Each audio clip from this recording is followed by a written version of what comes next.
Hello बच्चों, let's read the question. Which of the following statements are correct? First statement, a body can have zero velocity and still be accelerated. Second statement, body can have a constant velocity and still have a varying speed. Third statement, a body can have constant speed and still have a varying velocity. Fourth statement, the direction of the velocity of a body cannot change when its acceleration is constant. चार option दिए हैं. First and second are the correct statement. Second option, first and third statements are correct. Third option, first, second and third are the correct statements.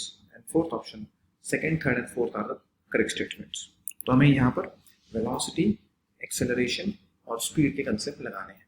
की concept लिखते हैं सबसे पहले. की concept formula लिखेंगे. वेलोसिटी का फॉर्मूला होता है डिस्प्लेसमेंट बाय टाइम. डिस्प्लेसमेंट मतलब क्या होता है? Shortest distance travel by the object. तो ये होता है वेलोसिटी. उसके बाद स्पीड का फॉर्मूला लिखेंगे. स्पीड होता है डिस्टेंस बाय टाइम. डिस्टेंस मतलब क्या होता है? Total path travelled by the object.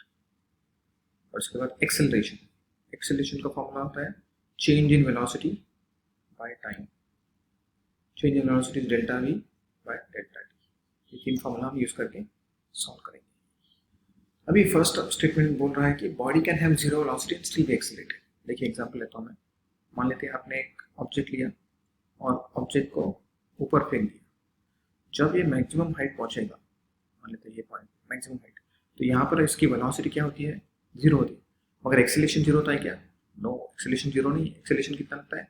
जी. और उसके लिए वो फोर्स लगता है इसके ऊपर और उसके लिए वो नीचे आता है. तो वेलोसिटी जीरो है और एक्सेलरेशन भी है. इसका मतलब एक्सेलरेशन हो रहा है, इट इज गेटिंग एक्सेलरेटेड, इसलिए वो नीचे आ रहा है. इसका मतलब फर्स्ट स्टेटमेंट आपका सही है. Second statement, a body can have a constant velocity and still have a varying speed. अभी देखिए कांस्टेंट वेलोसिटी है. वेलोसिटी क्या होता है? Displacement by time. तो वेलोसिटी अगर कांस्टेंट है, velocity is displacement over time. ये क्या बोल रहा है?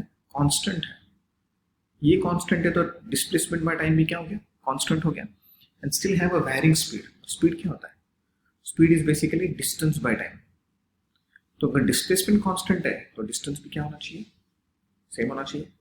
इसका मतलब body can have a constant velocity still have a varying speed. Varying speed नहीं, उसका भी स्पीड भी क्या होना चाहिए? सेम होना चाहिए, बेसिकली कांस्टेंट होना चाहिए. तो ये स्टेटमेंट गलत है. Third, a body can have a constant speed and still have a varying velocity. ठीक है, इसका एग्जांपल लेता हूं मैं. मान लीजिए आपका एक बॉडी है travelling in uniform circular motion UCM. Particle है A, it is travelling in anti clockwise sense. तो इसमें देखिए यूसीएम में स्पीड क्या है? कांस्टेंट है.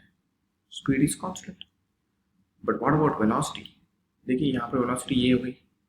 अगर पॉइंट में इधर लेता हूँ तो वेलोसिटी ये हो गई. वेलोसिटी बेसिकली कैसे मिलती है?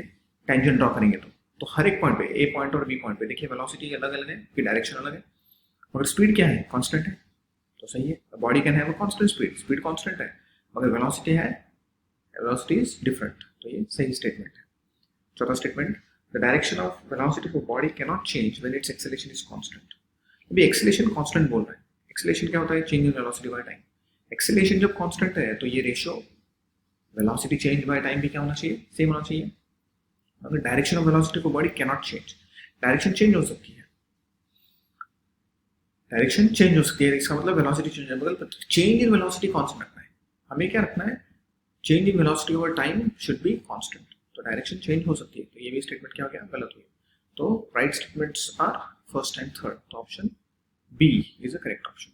Hope you understood it well. Best.